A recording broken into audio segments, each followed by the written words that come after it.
Yo, what's going on, everybody? It's Dave McLean, personal trainer and strength coach, coming at you with another quick video. This one is going to be advice for brand new personal trainers. So just a couple of things that I've observed over the years. At this point, I've been a personal trainer for the last 10 years, and a portion of that, actually 5 of those 10 years, while I was training and while I was running a gym, I was also working as a senior instructor for a kettlebell certification company. And so I would teach the level 1 kettlebell certification for that company. I believe I've certified over like 150 different personal trainers. So not only have I been in the industry for 10 years, not only have I worked in over 20 gyms across Canada in 3 different cities, I also had the privilege to actually coach, teach, and mentor other fitness professionals and other personal trainers with, kettlebell training, and with getting them certified to a point where they were able to go and take that skill set out into the marketplace, get clients, and teach clients safely and effectively how to use kettlebells. I only say that to just kind of impress upon you that I'm speaking from a point of experience. I'm not just some dude on YouTube who is trying to be a marketing guru. If I'm thinking about it, like, what could I say to my younger self going back, or what could I say to younger personal trainers? The very first thing that I would say to a brand new personal trainer, if you're starting out in the industry, let's say you're working at a big box gym, is don't get caught up in all of the gadgetry, and don't get caught up in all of the flash and the gimmicks and all of the fancy tools. I can always tell a brand new trainer, someone who just got certified, when I go into a gym and they're all over the gym, they're using, battle ropes over here, they're using kettlebells over there, they're using a BOSU ball to do squats on, they're doing just a bunch of random shit, and that's totally pointless. And the fact that people pay for that just blows my mind. One of the first things that I did when I got started working as a personal trainer was I hired the most expensive personal trainer that I could find. And he taught me a very valuable lesson, because I used to do all the dumb shit that I just said don't do. He said, for most people, most of the time, the basics are more than enough. And that is like a quote. I should literally have that tattooed on my arm, because I say that to so many people, and I say it to so many of my clients, and it's true. You know what? Master the basics and you're gonna get results. So what do I mean by the basics? Well, most people are gonna benefit from becoming more mobile and from becoming stronger. When you move better, you feel better, your body works better, you're not in pain, you're not in tension, you're not in chronic stress. And when you're stronger, you feel better, you're happier, you're leaner, you're building muscle, you're burning fat. Well, that right there, those 2 things is pretty much what most people want from going to the gym and from, hiring a personal trainer. So why aren't more trainers doing that, right? Well, it's like this. When you're structuring your workouts, what you want to do is you want to get people great at the basic primal patterns, at basic compound movements. So the first thing that you should be doing with people, aside from a basic movement assessment, you want to see, do they have the fundamental capacity to move well? If someone doesn't have that, then you got some homework to do beforehand. And I'm not going to get too much into that right now, but if you want a really excellent course on how to learn that, how to screen, and basically how to have the eyes of a professional who can say yes or no, you're fit to train, you're fit for exercise from a movement standpoint, you want to go to functionalmovement.com, and you want to get certified with the FMS level 1 course. You can do it online. I think it's like $300 or $400. It can be done fairly quickly from the comfort of your own home, on a laptop, but that's going to teach you what you need to know, okay? But that aside, once you get people moving well, once they're mobile, you've got them stretched out, what you want to do is you want to be teaching them deadlifts, squats, lunges, right? Hip hinge, knee dominant movements, okay? Super foundational stuff. You want to be teaching them overhead press. You want to be teaching them push-ups and bench press.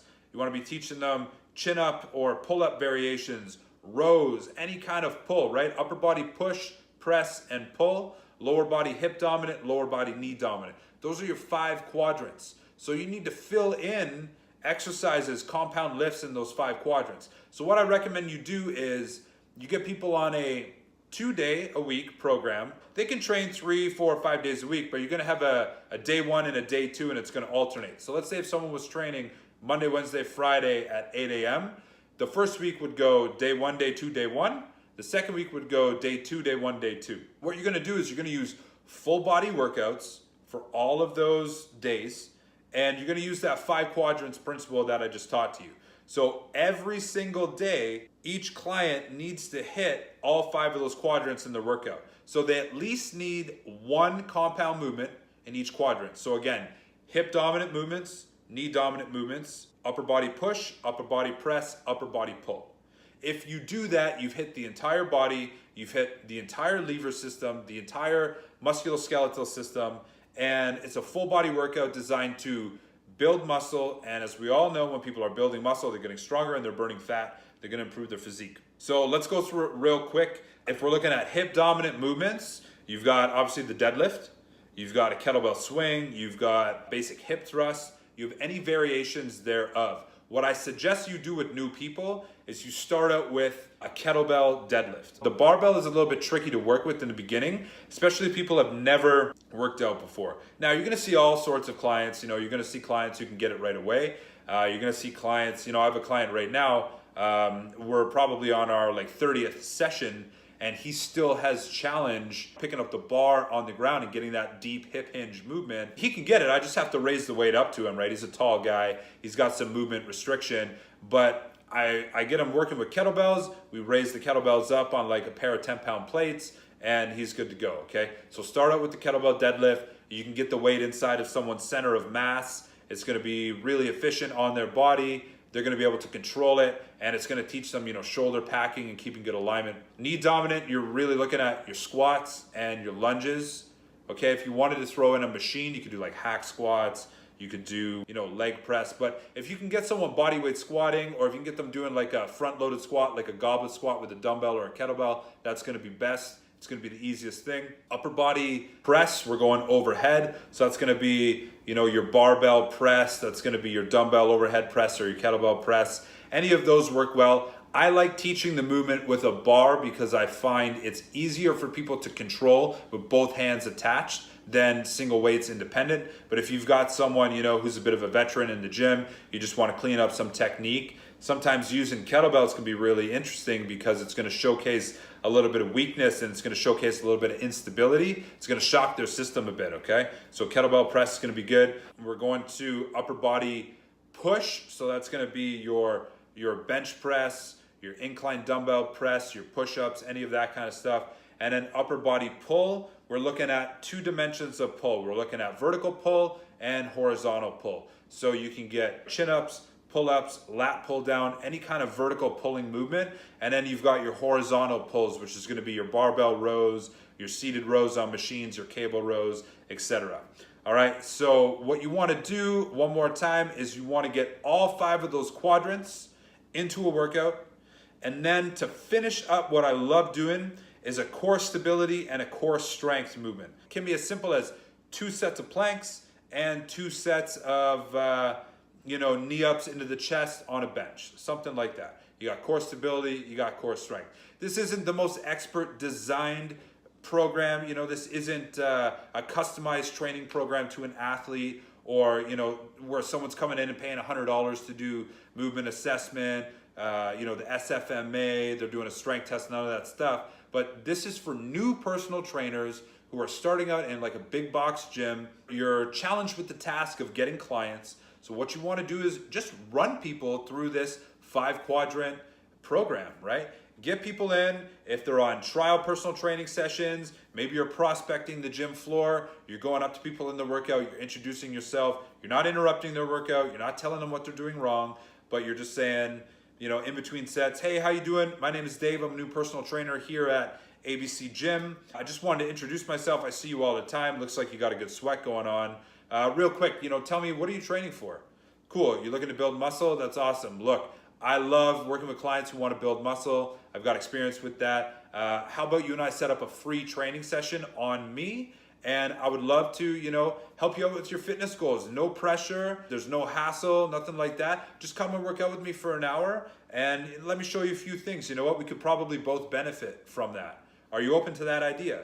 And of course they're gonna say yes. And you know what, if they don't, that's fine. Shake their hand and move on and go find someone else who is, right? Where you're gonna find a lot of people who are interested in that is when you're hitting up the cardio machine. Don't go up to people who are like crushing it on sprints or doing HIIT training where they're really in the zone. You know, they got a good sweat going on. They're looking at the time on the treadmill. What you want to do is you want to find people who are stagnant, who are on the elliptical, who think that they're doing something conducive, but you know, they're not. We all know that they're not. Go up to those people, introduce yourself, stand in front of them, you know, on the cardio machine, or stand next to them, be in a close proximity to them. And you don't got to shake their hand if they're on the cardio machine, but maybe you got a clipboard, you got a form or a piece of paper, you're taking name, email addresses, phone numbers, and you're just saying, hey, look, I'm auctioning off 3 free personal training sessions. I'm doing a draw at the end of the week. All you got to do is tell me your contact info and your favorite exercise in the gym, and I'm going to pick a winner at the end of the week. Obviously, you're going to call all of these people back. You're going to give them all 3 free training sessions and run them through that day 1, day 2 program like I just explained, where they're hitting the 5 quadrants, and then set up some appointments to show them some customized training programs based on, you know, maybe a basic movement assessment and how they've done in the gym, working with technique and working with strength. You know, get to know their fitness goals, ask them, you know, what are their goals in the next 3 and 6 months, and you know what, sell them a customized training program, okay? But to sum this all up, look, if I could go back, the main piece of advice that I could give brand new trainers, and if I could give myself, is don't be the guy or the girl who goes over and tries to use every piece of equipment when you don't know how to use it. If you don't know how to use kettlebells, that's totally fine. If you only know how to use dumbbells, stick to using dumbbells. If you only know how to use the barbell, stick to using the bar. If you only know how to use machines, that's totally cool. Focus on what you know, focus on what you're great at. Don't be a gimmicky, gadgety trainer. The best thing for the Bosu ball is leaving it in the corner. Follow that 5 quadrant workout. You got hip dominant, knee dominant, upper body push, upper body press, upper body pull. Fill in all 5 of those quadrants with people. Get great at the basics. And like my very first personal trainer and my first mentor in fitness said to me, for most people, most of the time, the basics are more than enough. All right? Hope that helps you guys. I'll talk to you soon. Later.